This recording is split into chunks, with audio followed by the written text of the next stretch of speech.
Jean-Henri Mazère de Latude est embastillé sous le pseudonyme de d'Henri, pour avoir imaginé un complot fictif. Il espérait ainsi approcher la favorite du roi, Madame de Pompadour, mais son plan se retourne contre lui. Après plusieurs années passées à l'isolement dans son cachot, le destin lui sourit enfin. On lui adjoint un compagnon de cellule, Antoine Allègre, emprisonné lui aussi pour avoir déplu à la marquise. Les deux nouveaux compagnons vont imaginer un incroyable projet d'évasion qu'ils vont mettre en œuvre. Ils réussiront en déjouant la surveillance du lieutenant de police Berrier et du porte-clés d'Aragon.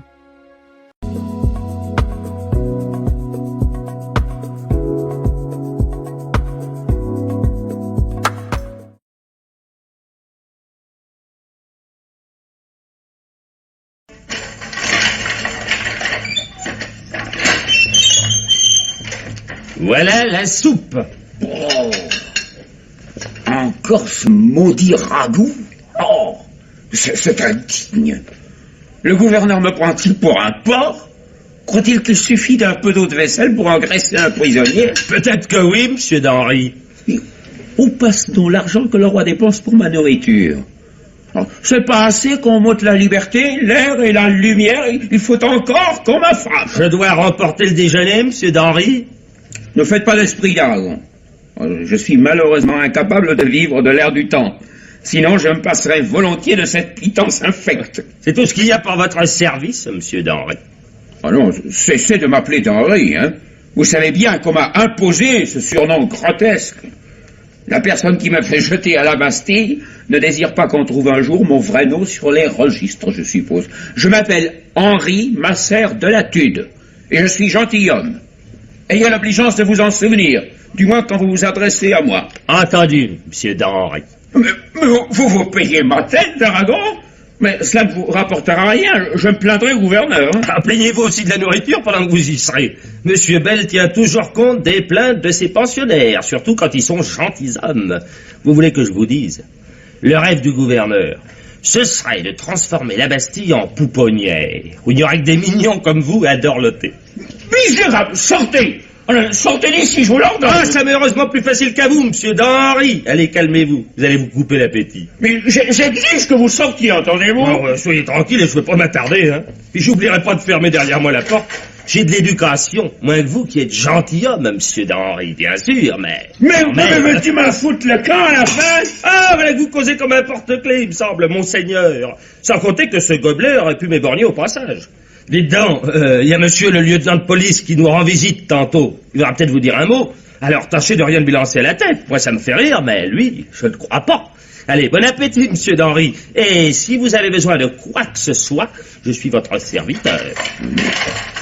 Croquant. Approchez, monsieur d'Henri. Je suis ravi de vous voir. Le plaisir est pour moi, monsieur le lieutenant de police. Il est trop rare de rencontrer à la Bastille un homme disposé à vous faire bon visage. Alors, ne vous montrez pas si chagrin. Il y a une fin à tout, même un séjour en prison. Dois-je comprendre qu'on veut enfin me rendre ma liberté? Hélas, non, mon pauvre ami. Sans votre malheureuse évasion de Vincennes, vous aviez quelque chance. Mais vous avez commis là un délit plus grave que le premier. Vous avez tout compromis. Mais enfin, monsieur Berrier, je vous prends à témoin. Les portes étaient ouvertes. Il ne faut pas tenter de cette façon un homme qui n'a pas mis le nez dehors depuis des mois. Et d'ailleurs, je suis sorti de Vincennes dans l'unique dessein d'aller demander ma grâce au roi. La faute vous semble-t-elle si lourde? On est fort content de la confiance que vous avez eue dans la clémence du roi, je vous assure.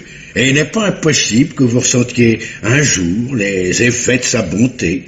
Mais moi-même, vous ai-je maltraité? N'ai-je pas eu bien soin de vous? Enfin, répondez, avez-vous à vous plaindre de moi?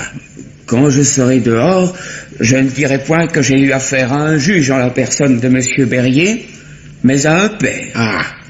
Votre douceur, vos sages remontrances et vos bienfaits m'ont rendu 1000 fois plus repentant que les violences d'un bourreau n'auraient pu faire. Alors, pourquoi vous laissez-vous encore emporter par votre folie? Pourquoi désirez-vous si obstinément vous faire tort à vous-même? Je ne vous comprends pas. En vérité, sans esprit et sans agrément, sans être ni belle ni neuve. En France, on peut avoir le premier des amants. La Pompadour en est la preuve. Ignorez-vous qui est l'auteur de ce quatrain? Mais je l'avais caché dans un livre. Lequel? Mais une édition in quarto du Misanthrope de Molière. Eh bien, votre porte-clés goûte sans doute le théâtre de Molière, car elle a ouvert le Misanthrope et trouvé le quatrain. Son effet n'est pas des mieux venus. Miséricorde. Ce Daragon est mon mauvais ange. Dites-moi, monsieur le lieutenant de police, vous semblez connaître ce quatrain par cœur. Mais tout Paris le connaît par cœur, mon cher ami. C'est là le drame. Je ne sais pas à qui le gouverneur de la Bastille l'a confié avant de me le faire parvenir, mais en 3 jours, il était sur toutes les lèvres. Et dit-on que j'en suis l'auteur? Mais bien entendu. On en a même informé aussitôt Madame de Pompadour. Ah. Oui, oui. Je vous rappelle que vous êtes emprisonné sur son ordre. J'employais là de bien étranges procédés pour rentrer en sa faveur, sans être ni belle ni neuve. Je ne vous vois pas sorti de la Bastille, mon pauvre ami. Vous me jugez bien durement, monsieur Berrier. Je suis victime d'une injustice révoltante et il y a de quoi perdre patience, convenez-en. Mais non, vous n'entendez rien à cela, vous êtes lieutenant de police. Vous ignorez quelle existence on mène à la Bastille. Et vous êtes le dernier à qui on oserait la décrire. Et vous avez tort de me croire un cœur insensible, monsieur d'Henry. Je sens tous les maux qui vous accablent. Et si j'avais été le maître de votre sort, il y a longtemps que vous seriez libre. Mais vous avez affaire à une femme qui a en main le pouvoir suprême.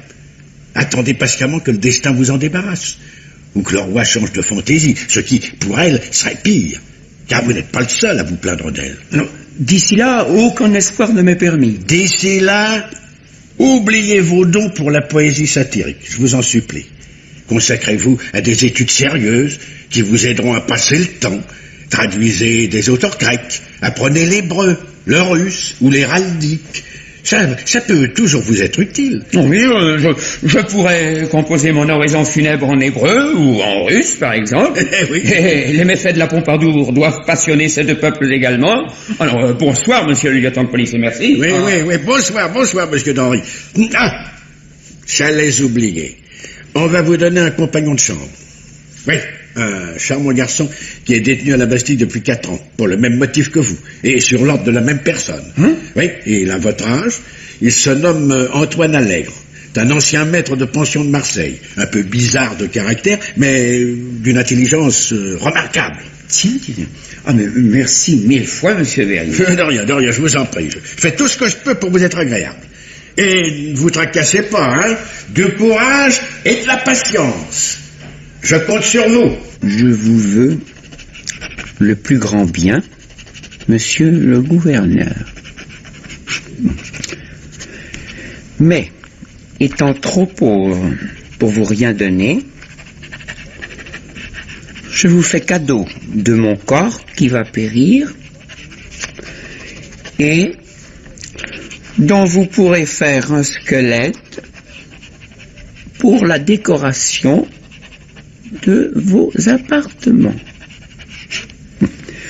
De plus, Dieu a donné aux habits des martyrs la vertu de guérir toutes sortes de maladies. Voilà des années qu'on me fait souffrir le martyre. Il est donc certain qu'aujourd'hui, le drap de mon habit fera des miracles. Je vous en envoie un morceau. Allez, entrez, monsieur Allègre. Voici votre nouveau logis.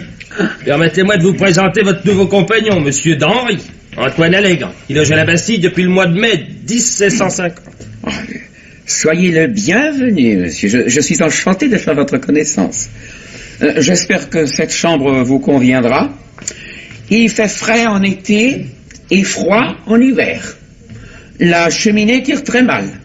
Elle est pleine de grilles et de barreaux qui laissent à peine un passage libre à la fumée. À part cela, On a une très belle vue sur Paris depuis la fenêtre, vous voyez? Car nous sommes au 4e étage. Allez, arrivez, vous autres. Allez, posez les malles près de la cheminée, ces messieurs s'en arrangeront. Oh oh. Attention, vous plaît. Diablement. Allez, Ah oui, c'est lourd, monsieur Allègre a une garde-robe bien garnie. Il ne porte pas le même habit au dîner et à la promenade. Ah, mais puisque vous êtes là, d'Aragon, prenez cette lettre. Elle est destinée au gouverneur. Prenez garde, hein. Je lui demanderai si elle était encore cachetée quand vous la lui avez remise. Est-ce que vous vous méfiez de moi, monsieur d'Henri? Non, non, diable, non. Je sais que tout ce qui est écrit de ma main vous est infiniment précieux. Je compte sur vous pour vous montrer aussi fidèle messager cette fois-ci que la précédente. Ne craignez rien. Alors, messieurs, bonsoir, hein, et amusez-vous bien. Ah. Charmant ce porte-clés, n'est-ce pas? Oh. Chacun des mots qu'il prononce est une bassesse ou un mensonge. Il me surveille de très près. Il pense obtenir de moi, à force d'insolence, je ne sais quels indices ni quels aveux. Depuis mon évasion, je jouis comme prisonnier d'une certaine considération, tout en passant pour demi-fou. J'encourage d'ailleurs cette croyance, car on ne prête aucun projet sérieux à un simple d'esprit. La seule chose dont on s'inquiète, c'est que je ne fasse parvenir au dehors des pamphlets contre la favorite. C'est toi amusant. Vous êtes du Midi, je crois. De Carpentras. Carpentras, je ne connais pas. Pour mon compte, je suis le dernier représentant d'une famille de gentilshommes béarnais. Je ne m'appelle pas d'Henri, comme on a tenté de vous le faire croire, mais Henri Masser de la Tude. La Pompadour ne tient guère à voir figurer ce nom sur les livres des prisons que j'ai déjà fréquentés grâce à elle. Et cela pourrait jeter sur le sien une ombre de plus. Vous lui devez beaucoup, vous aussi, je crois. Hein? En effet. Quelle femme, hein? Pour mon compte, je me la suis mise à dos à la suite d'une histoire ridicule. J'avais alors 25 ans et je rêvais d'approcher la maîtresse du roi Louis pour voir si sa beauté n'était pas surfaite. Je lui ai donc envoyé une boîte contenant une poudre inoffensive que j'avais composée moi-même. Dans le même temps, je lui ai fait remettre une lettre signée de mon nom, l'avertissant d'un complot dirigé contre sa personne. On tentait de l'empoisonner avec le contenu d'une certaine boîte qu'elle allait recevoir. Elle m'a fait appeler comme je l'espérais. Et je l'ai vue. Vue de près, mon cher ami. Elle est assez piquante, sans plus. Mais ce n'est après tout que Mademoiselle Poisson. Le nombre de gens qui croupissent à la Bastille sur son ordre n'y change rien, au contraire. J'ignore ce qui est arrivé, mais elle a dû flairer la supercherie. Et, comme tout ce qui lui parle le complot la rend folle de peur, elle a préféré me savoir en lieu sûr que libre de poursuivre des plaisanteries de si mauvais goût. Alors, je me suis mis en colère, j'ai fait la mauvaise tête, j'ai proféré des menaces, et mes affaires se sont compliquées. Et vous? Comment vous y êtes-vous pris? Comme vous. Tiens, c'est une coïncidence amusante. Les grands esprits se rencontrent. Vous n'êtes pas très bavard pour un méridional. Monsieur, j'apprécie avant tout la solitude. C'est l'unique agrément que je reconnaisse à cette prison. On me l'ôte en me plaçant auprès de vous, ce que je considère comme une brimade intolérable. Votre présence et votre conversation m'importunent. Puisqu'il vous est impossible de me priver de la première, soyez assez courtois pour m'épargner la seconde. Eh bien, si vous parlez peu, vous avez au moins le mérite de parler franchement. Au vrai, je ne trouve pas votre conduite raisonnable. Non? Avant de me cantonner dans le silence qui vous convient, laissez-moi vous raconter cette brève histoire. Il y a quelque temps, on m'avait donné un domestique nommé Cochard. Ce garçon avait été placé auprès de moi contre son gré. Il devait demeurer à mon service aussi longtemps que je resterais emprisonné, ce qui ne faisait pas son affaire. Mais le pauvre diable prit très mal la chose et refusa bientôt de m'adresser la parole comme vous venez de le faire. Il tomba malade. Au bout de 3 mois, il était mort. Comprenez ceci, Allègre. La solitude peut être supportable et même agréable quand on est vraiment seul. Mais vouloir la prolonger quand on est deux est une folie. Autant choisir le suicide. Tandis que 2 hommes résolus et fraternellement unis peuvent tenter les aventures les plus hardies avec les meilleures chances de réussite, même à la Bastille. Vous voyez ce que je veux dire? Non? N'avez-vous jamais songé à vous évader? À m'évader de la Bastille? Et pourquoi pas? Mais moi qui vous parle, je ne pense qu'à ça. Vous êtes fou! Pas le moins du monde. Vous avez d'ailleurs de la chance. Quand la Bastille est surpeuplée, comme à présent, il n'est pas rare que l'on oblige des prisonniers sains d'esprit à partager la chambre de fous authentiques, parfois furieux. Ce n'est pas pour rien qu'on appelle la Bastille l'enfer des vivants. Mais je suis assez vivant pour avoir hâte d'en sortir. Mais avez-vous examiné l'épaisseur de ces murs, les ferrures de cette porte, les barreaux de cette fenêtre? Sans compter que la chambre est fouillée fort souvent. On ne peut cacher nulle part le moindre outil. D'ailleurs, nous ne possédons ni ciseaux, ni couteaux, ni aucun instrument tranchant. Et pour 100 louis, d'Aragon ne nous donnerait pas un carteron de fil. Trop heureux de pouvoir nous dénoncer aussitôt au gouverneur si nous tentions de le corrompre. Il examine chaque jour l'état des barreaux de la fenêtre et les ferrures de la porte. Rien ne peut lui échapper. Mais alors, à quoi bon tant d'éloquence autour de vos projets absurdes? Vous ai-je tout dit, Allègre? Vous ai-je parlé de la cheminée, par exemple? Celle-ci. Le conduit débouche sur la plateforme, en haut de la tour que nous occupons. Il y a toutes sortes de barreaux dans cette cheminée également. Mais il y fait très sombre, et les barreaux sont placés à plus de 20 pieds du sol de l'âtre. d'Aragon néglige d'y grimper chaque jour pour en éprouver la solidité. Il suffirait de travailler la nuit pour éviter les surprises. Le temps ne nous est pas compté. Avec un peu de patience, je suis certain... Vous êtes 100 fois plus fou que je ne pensais. Fou, allié. Vous changerez la vie, Allègre, j'en suis sûr. Une dernière remarque. Tenez. Avez-vous constaté que nous entendons tous les mouvements du prisonnier qui est au-dessus de nous et rien de celui qui est au-dessous? Pensez-y. Je serais heureux de connaître vos conclusions. Je n'ai rien à vous dire, ni rien à vous donner. Ayez l'obligeance de me laisser en paix. Comme vous l'entendrez. Ah, mais il faut d'abord que vous me fassiez une promesse. Mais quoi à la fin? Demain est dimanche. Nous descendrons tous deux à la chapelle. Quand nous en sortirons, je vous demanderai un service. Un service insignifiant, rassurez-vous. Promettez-moi de me le rendre. Allons? C'est bien, je vous le promets. Maintenant, permettez-moi de vous ignorer, monsieur Danry.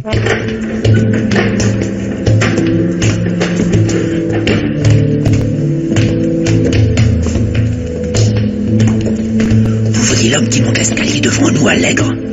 Il était aussi à la chapelle tout à l'heure. C'est le prisonnier numéro 3. Il occupe la chambre située juste au-dessous de la nôtre. Que voulez-vous que ça me fasse? Le plus grand bien, mon cher ami. Numéro 3. L'est-il? La porte de votre chambre est-elle restée ouverte pendant que vous étiez à la messe? d'Aragon a seulement tiré le verrou, mais il n'a pas fermé à clé. Merci, numéro 3. Serviteur. Allons, dépêchons-nous, messieurs, et en silence, s'il vous plaît. Voici l'instant de me rendre le service promis, Allègre. De quoi s'agit-il? Laissez tomber votre tabatière le long des degrés et demandez à d'Aragon d'aller vous la chercher. Mais que comptez-vous faire pendant ce temps? Ne craignez rien. Je veux seulement prendre un peu d'avance sur le porte-clés. La chambre numéro 3 est au prochain étage. J'aimerais y jeter un regard en passant. Vous avez promis, Allègre. Bien. Maintenant? Maintenant, faites vite. Nous allons arriver au palier. Comme vous voudrez. Qu'est-ce que vous avez laissé tomber là-haut? C'est ma tabatière. Je suis désolé. L'avez-vous rattrapée? Est-ce que je pouvais savoir? Elle a dégringolé tout l'étage. Ayez la bonté de descendre me la chercher, je vous prie. J'y tiens beaucoup. Mais bien sûr, je suis payé pour réparer vos maladresses, pas vrai? Attendez-moi là-haut. Bien joué, Allègre. Mais filez donc, qu'est-ce que vous attendez? Mon ami, de la patience et du courage, nous sommes sauvés. Oh non, vous n'allez pas recommencer. Mais je suis certain de ce que j'avance, Allègre. Certain, m'entendez-vous? Car s'évader de la Bastille n'est rien dès l'instant où l'on peut dissimuler à la vue des geôliers le matériel nécessaire à l'évasion. Or, j'ai trouvé la cachette. Le reste n'est plus qu'une question d'ingéniosité et de temps. En vérité, vous n'avez pas abandonné vos rêveries. Je vous dis que j'ai enfin trouvé la cachette. J'ai trouvé ce que je cherchais depuis des années. J'ai pu examiner un instant la chambre numéro 3 tout à l'heure grâce à votre obligeance. Cette chambre est absolument identique à la nôtre, c'est-à-dire qu'elle a au plus 10 pieds et demi de plafond. Mais, pour monter de cette chambre jusqu'ici, nous empruntons un escalier de 32 marches. À raison d'un demi-pied par marche, cela fait un étage haut de 16 pieds. Mais 10 pieds et demi d'une part et 16 de l'autre, c'est une différence de 5 pieds et demi. 5 pieds et demi de maçonnerie. Le poids serait énorme pour la portée de la voûte. D'après mes calculs, il existe donc un tambour entre la chambre numéro 3 et celle-ci. De même qu'entre celle-ci et celle qui est au-dessus de nous, sans aucun doute. Voilà pourquoi nous entendons le prisonnier du dessus et non le numéro 3. C'est ce tambour sous nos pieds qui va nous fournir une cache de premier ordre. Mais quand il y aurait sous nos pieds tous les tambours de garde française, quel matériel pourriez-vous bien y cacher? Mais non, notre échelle, nos cordes, parbleu, et tous les outils dont nous aurons besoin. Une échelle, des cordes. Je suis certain qu'il ne traîne pas 10 pieds de corde dans la Bastille entière. Vous vous trompez lourdement, Allègre. Nous en avons ici même plus de 1000 pieds. Et où cela, s'il vous plaît? Dans votre malle et dans la mienne. Ah, je reviens à ma première idée. Vous êtes un fou dangereux. Mais laissez-moi donc parler. Rien que dans mon coffre, il y a 2 douzaines de chemises, 6 douzaines de paires de bas de soie, 12 douzaines de paires de chaussettes de fil, 5 douzaines de caleçons et 6 douzaines de serviettes, sans parler des mouchoirs. En défilant méthodiquement tout ce linge, nous obtiendrons de quoi faire une corde de bonne longueur. Ajoutez-y le contenu de votre malle et nous serons comblés. Que dites-vous du raisonnement? Me prenez-vous toujours pour un fou dangereux? Tout cela me paraît bien extravagant. À supposer que nous parvenions à fabriquer cette corde, à quoi nous servira-t-elle? Avec quoi pourrons-nous arracher les barres de fer qui obstruent le conduit de la cheminée? Il est impossible de faire quelque chose avec rien. Nous n'avons que nos mains, hélas. Ce ne sont point des outils suffisants. Mais mon ami, mais la main est l'instrument de tous les instruments. Et nous avons le génie que donne le désespoir. Il saura guider notre main. Quel est donc votre plan précis? Je serais curieux de le connaître. Il nous faut avant toute chose vérifier si le tambour existe bien. C'est la condition première de notre succès. Si nous le découvrons, tous les espoirs nous seront permis et je vous expliquerai la suite en détail. Dans l'immédiat, il nous faut des leviers pour arracher un carreau du dallage et sonder la voûte. Voyez les 2 fiches de fer qui soutiennent notre table pliante. Nous allons leur faire un manche à chacune. Après quoi, nous leur donnerons du tranchant en les repassant sur la pierre de latte. Nous n'en finirons jamais. Oh, vous oubliez que nous avons toute la vie de la Pompadour devant nous. Voyez ce briquet. En le cassant habilement, nous en ferons un excellent cadif en moins de 2 heures. Il nous servira déjà à tailler les manches de nos fiches dans les bûches les plus minces de notre bois à brûler. Mais souvenez-vous que si nous ne découvrons pas cette cache, il ne faut plus songer à sortir d'ici avant notre tour. Lequel risque de se faire attendre, j'en ai peur. Si nous aboutissons nulle part, ma foi, nous aurons toujours passé un moment sans trop nous ennuyer, et c'est à considérer. Voulez-vous tenter l'aventure avec moi? Ou bien la solitude a-t-elle pour vous tant de charme que vous ayez perdu le goût de la liberté? Nous avons une chance sur 1000. Mais à nous de la saisir. Le résultat serait trop beau. C'est pas votre avis? Peut-être. Quand nous mettons-nous au travail? Vous acceptez? Vous êtes un prêcheur magistral, monsieur d'Henry. Oh, Henri, masseur de la tude, s'il vous plaît. Oh, monsieur d'Henry n'aurait jamais eu l'idée de s'évader de la Bastille. Nous nous mettrons à l'œuvre dès ce soir après la visite de d'Aragon. Il nous faudra sans doute une grande partie de la nuit pour percer le plancher. C'est bien. D'ici là, je vous propose de ménager nos forces, si vous n'y voyez pas d'inconvénient. Je crois que le mieux serait de garder le silence. Entendez-vous comme ça sonne le creux? Allez-y doucement.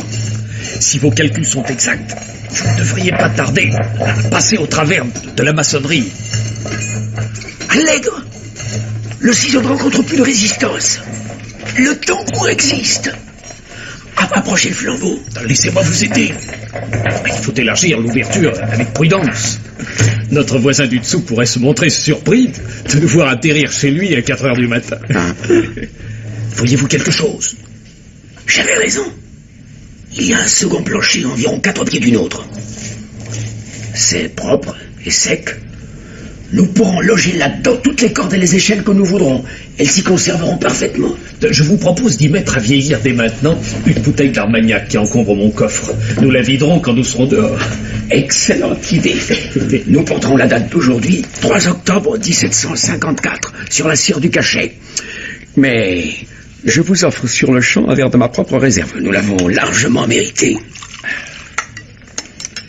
À votre santé, Allègre. Appelez-moi Antoine à l'avenir. À votre santé, Henri.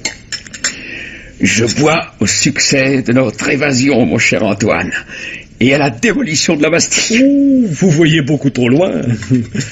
Pouvez-vous à présent me donner une idée de vos projets? Ah, mais je comptais bien le faire, rassurez-vous. Le premier point, je vous l'ai dit, est la voie que nous allons choisir pour sortir d'ici. Là, nous n'avons pas le choix. Il n'y a que la cheminée. Il faudra desceller les grilles et les barreaux. Chaque fois qu'une barre sera descellée, nous devrons ensuite la replacer dans son trou avec le plus grand soin. D'Aragon veille sur nous avec une inlassable tendresse, ne l'oubliez pas. Je m'en garderai bien, soyez sans crainte. Ah. Arrivés en haut de la cheminée, nous nous trouverons sur la plateforme où sont arrimés les canons qui veillent sur le repos des Parisiens. C'est alors qu'il faudra passer à l'exercice le plus périlleux de notre expédition. Descendre le long de la muraille de la forteresse, 180 pieds à pic. Une échelle sera nécessaire. Mais un problème se pose. L'architecte a prévu tout autour de la Bastille, à son sommet, un bord saillant, en corniche, large de 3 ou 4 pieds. Il est donc certain que notre échelle flottera tandis que nous descendrons. Étant donné la hauteur, le résultat pourrait être désastreux, du moins pour moi. Je suis sujet au vertige. Mais nous choisirons une nuit très obscure, vous ne verrez donc rien qui puisse vous donner le vertige. Néanmoins, il faut tout prévoir. Il serait bon de doubler l'échelle d'une corde de sécurité. Le premier qui descendra attachera une extrémité de la corde à sa ceinture, et celui qui restera sur la plateforme la dévidera doucement pour maintenir son compagnon. Le premier arrive à bon port, le second attachera l'autre extrémité de la corde après lui, et descendra à son tour. Il faut prévoir une corde qui est 2 fois la longueur de l'échelle. Précisément. Cela fait donc 180 pour l'échelle, autant pour la corde de secours, plus 50 pour l'échelle de la cheminée. Plus 200 ou 300 pieds qui nous seront toujours utiles. Nous dépasserons largement les 1000 pieds. Une fois au bas de la tour, la situation est assez simple. Vous avez une idée de la disposition des lieux? Assez faible. Je ne m'y suis jamais beaucoup intéressé. Pensez que j'ai consacré à ces problèmes, moi qui vous parle, des années de calcul et de méditation. Je connais les fossés de la Bastille mieux que si j'y étais allé. Lorsque la Seine déborde, l'eau y pénètre et son niveau atteint 3 ou 4 pieds. Ce n'est pas un obstacle sérieux. Plus délicate sera l'escalade du parapet qui enferme complètement le fossé principal. La ronde majeure y passe toutes les demi-heures et les sentinelles s'y promènent le reste du temps quand il fait bon. Nous choisirons donc une nuit froide et de préférence pluvieuse. Il faudra faire très vite. Grimper sur le parapet, redescendre dans le jardin du gouverneur, de là, gagner le fossé de la porte Saint-Antoine et le chemin de Bercy. La grosse difficulté, je vous le répète, sera de franchir le parapet sans être aperçu. Et comment comptez-vous y parvenir? Et au moyen d'une autre échelle. En bois, celle-là est longue de plus de 20 pieds. Une échelle en bois? Là, je ne vous comprends plus très bien. Nous allons nous transformer en menuisier, mon cher Antoine. Le chandelier de fer que voici, convenablement modifié, va devenir une scie magnifique. Nos fiches nous serviront de ciseaux et nous taillerons à maillet dans nos bûches à brûler. Ces mêmes bûches nous fourniront le bois de l'échelle. Ce sera solide, je vous le garantis. Je ne vois dans tout cela aucune difficulté qui ne puisse être tournée. Mais vous me semblez un peu inquiet. Votre confiance faiblirait-elle? J'avoue que je suis surtout déconcerté par la fermeté de la vôtre. Vous parlez de cette affaire comme si nous étions déjà tous deux sains et saufs sur le chemin de Bercy, murs et fossés derrière nous. Avez-vous songé à la somme de temps et de travail réclamée pour une telle entreprise? Une fois encore, madame, nous ne sommes manchots ni l'un ni l'autre, et ni le temps ni le courage ne nous sont mesurés. Nous avons mis plus de 6 heures pour défoncer le plancher. Nous mettrons peut-être 6 mois pour arracher les barreaux de la cheminée, et 6 autres pour confectionner nos cordes et nos échelles, et 6 autres encore pour éprouver notre matériel, et pour attendre le jour propice. Cela ne fait jamais qu'1 an et demi. Songez que votre arrivée à la Bastille remonte déjà à plus de 4 années. Nous nous serions trouvés ensemble à cette époque, nous aurions déjà eu le temps de nous évader 3 fois pour le moins. Ah, messieurs, je suis bien aise de vous rendre cette visite. Nous sommes bien aises de vous recevoir dans nos appartements, pour modeste qu'ils soient, monsieur le lieutenant de police. C'est un grand honneur que vous leur faites. Savoir que vous pensez toujours à nous, mais d'un grand réconfort, monsieur Berrier. La santé est bonne, comme vous voyez, et le moral se maintient. Mais me permettrez-vous de vous demander pourquoi vous vous promenez ainsi à demi-nu, monsieur Allègre? Il fait pas si chaud, il me semble. Et je vous ai connu autrefois plus soigneux de votre personne. Quand vous êtes venu tenir compagnie à Monsieur d'Henri il y a 1 an, vous portiez des habits magnifiques. Hélas, monsieur Berrier, c'est un aveu bien pénible que je dois vous faire. Je n'ai plus la moindre chemise. Vous n'avez plus de chemise? Hélas, non, monsieur le lieutenant de police. Et moi-même, je n'en ai plus qu'une, et elle est usée jusqu'à la corde. Mais qu'en faites-vous donc de la charpie? De loin de nous cette pensée, monsieur Berrier, mais on nous tient à la Bastille depuis une éternité. Nos chemises y résistent moins bien que nous. De même que les mouchoirs, d'ailleurs, et les serviettes. Et les bas et les caleçons et tout le reste. Nous n'avons plus rien à nous mettre sur le dos, monsieur Berrier. Même le plaisir de nous vêtir convenablement nous serait-il donc arraché? Ma foi, messieurs, je tâcherai de vous faire envoyer du linge neuf aussitôt que possible. Mais je vous prie de le ménager. Une chemise coûte près de 20 livres aujourd'hui et le roi n'est pas riche. Mais nous ne demandons qu'à l'enrichir, monsieur Berrier. Nous serions libres, le roi ferait au moins l'économie de notre nourriture et de notre habillement. Ouais, là n'est pas la question, monsieur Allègre. Ah, mais au contraire, monsieur le lieutenant de police, là est toute la question. Le roi se fait grand tort à lui-même en nous tenant enfermés à la Bastille.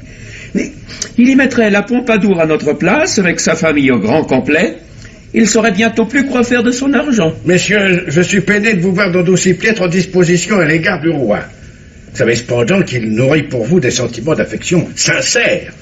Quand auront-ils notre liberté? Mais je vous ferai envoyer 2 douzaines de chemises, messieurs. Bon, si elles sont de bonne qualité, ça fait 2 fois 12 ans. Messieurs, vous vous mettez au désespoir. Allons, je reviendrai vous voir d'ici quelque temps. J'espère vous trouver dans de meilleures dispositions. Voilà. Monsieur le lieutenant de police? Oui, l'entretien est terminé. Conduisez-moi chez la lingère de la forteresse. À vos ordres, monsieur le lieutenant de police. Adieu, messieurs. Et je vous en prie, un peu de patience, que diable. Vous êtes tout de même mieux ici qu'aux galères. Enfin, je respire. Mais que vous est-il donc arrivé, Antoine? Vous êtes soudain devenu pâle comme la mort. Regardez sur quoi j'étais assis. Une pelote de fil.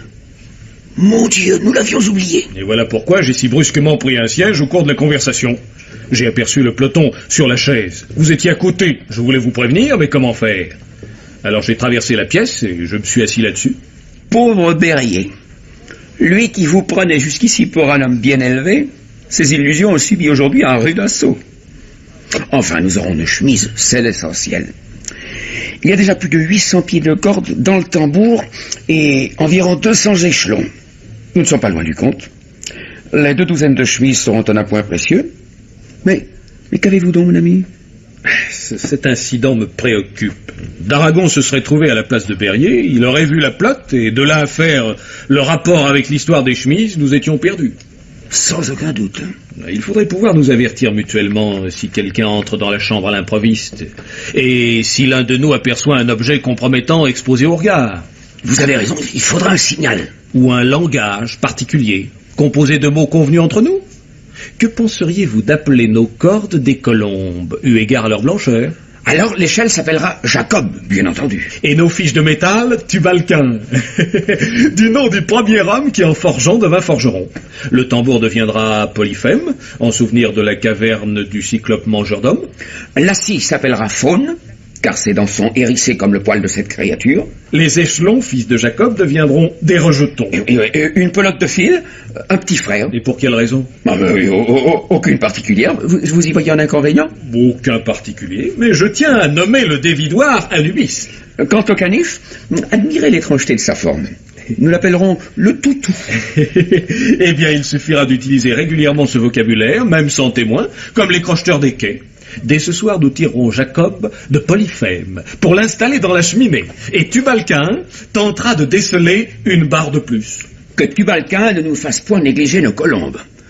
Vous avez 3 petits frères à tresser pendant que je serai là-haut. Soignez-les. Je compte plus sur ces petits frères-là que sur tous les grands messieurs du royaume pour nous tirer de la Bastille. Ce soir, Henri, sans remords. Ce soir, le sort en est jeté. Le temps est à la pluie. Souhaitons qu'elle vienne et qu'elle dure. La nuit sera sombre et il fait froid.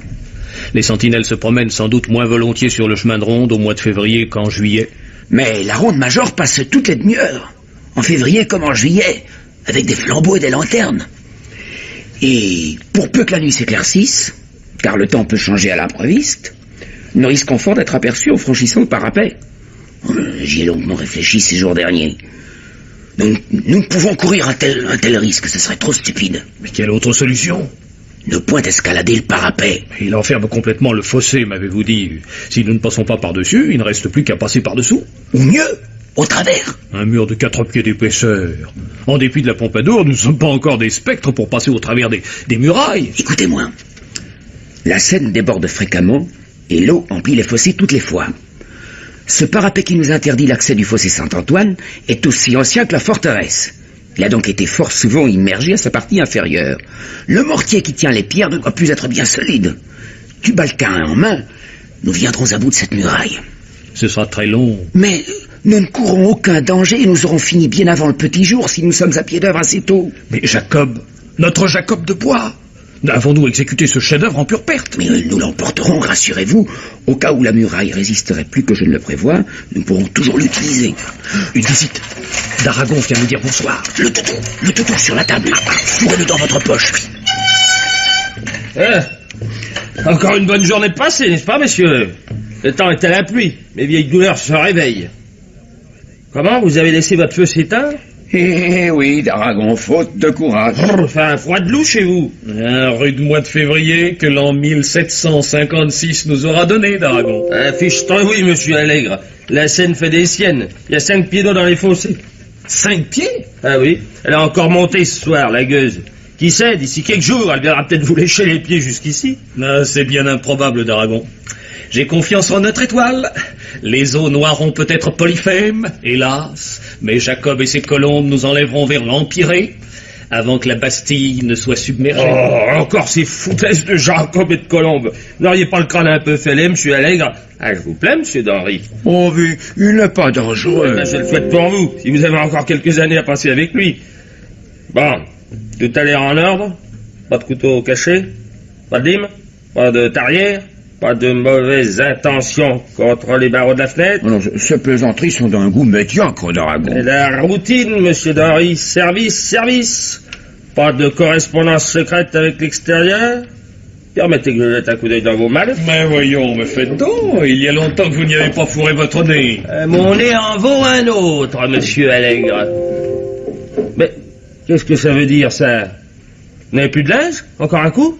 Où sont les chemises que monsieur Berrier vous a fait renvoyer l'autre jour? Mais l'autre jour remonte à 6 mois, d'Aragon.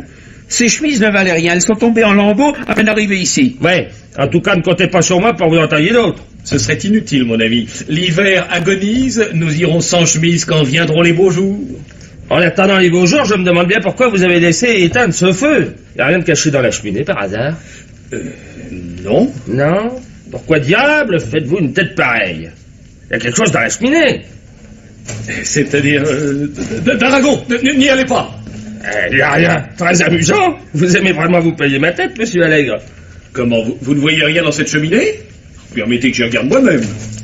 Pas possible. J'avais caché là-dedans un escadron de mousquetaires à cheval, il y a un quart d'heure à peine. Oh, messieurs, je vous souhaite une bonne nuit, monsieur Allègre. Et si une place se trouvait libre à l'asile de Bicêtre, comptez sur moi pour vous la faire avoir. Merci, mon ami, vous êtes un brave garçon. Mais vous m'avez fait une peur bleue, Antoine. Quand je l'ai vu passer la tête sous le manteau de la cheminée, j'ai cru que toutes les barres et les grilles allaient perdre l'équilibre et y choir sur le crâne. Si j'avais pas trouvé le courage de me moquer de lui, je crois que je l'aurais étranglé. Le premier mal était le moindre. À présent, il n'y a plus un instant à perdre si nous voulons être en lieu sûr au lever du jour. Sortons tout notre trésor de Polyphème, sans oublier notre Armagnac. Il est vieilli depuis 18 mois. Vous aviez vu juste? Je dois vous faire un aveu, Henri. Un aveu? Jamais le temps ne m'a paru aussi court.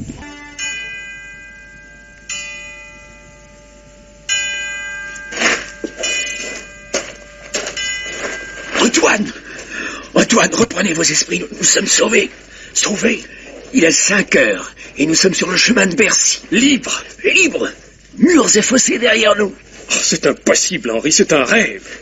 Vous avez failli vous noyer en traversant l'aqueduc du fossé Saint-Antoine, et vous m'entraîniez au fond. J'ai dû vous assommer pour me dégager, et vous avec. Croyez-vous que c'était un rêve? Et tenez, buvez un coup de vieil Armagnac. La saveur en est doublement divine. Après vous. Mais buvez donc, sacrebleu. Aujourd'hui, 25 février 1756, 2 hommes de bien, sans autre secours que celui du ciel, ont vaincu la Bastille. Mais on ne s'évade pas de la Bastille, Henri. On n'y pense pas, mon cher Antoine. Du moins, pas assez. Avons-nous rencontré une difficulté, un obstacle quelconque, hormis ceux que nous avions prévus? Il y a eu, c'est vrai, la sentinelle qui a jugé bon de s'arrêter juste au-dessus de nous, sur le chemin de ronde, pendant que nous percions le parapet. Elle nous a fait grand peur. Mais elle s'est contentée de nous pisser sur la tête. On peut pas appeler ça une catastrophe. Mettons les vêtements secs qui sont dans ce porte-manteau, nous allons attraper la mort. Comment vous sentez-vous à présent? Beaucoup mieux, merci. Mais je ne peux me défendre d'un léger regret, malgré tout. Ne me dites pas que vous regrettez la prison. Non, Henri, je regrette seulement que nous n'emportions pas avec nous Jacob et les colombes. Jamais l'industrie humaine n'a rien produit de si précieux et de si rare à mes yeux. D'autres les recueilleront pour nous, Antoine, soyez sans crainte. Souhaitons que les générations futures puissent les contempler à loisir. Qu'elles comprennent à leur vue que rien ne saurait tuer, au fond du cœur de l'homme, l'amour de la liberté. Et si quelque doute leur venait un jour à ce sujet, qu'elles se souviennent des évadés de la Bastille. S'il faut souhaiter autre chose en ce jour mémorable, je souhaite qu'à l'endroit où s'élève, à l'heure présente, ce sinistre monument du despotisme et de l'oppression, le peuple de Paris vous dresse un jour une statue. À vous, Henri, tout en haut d'une colonne triomphale.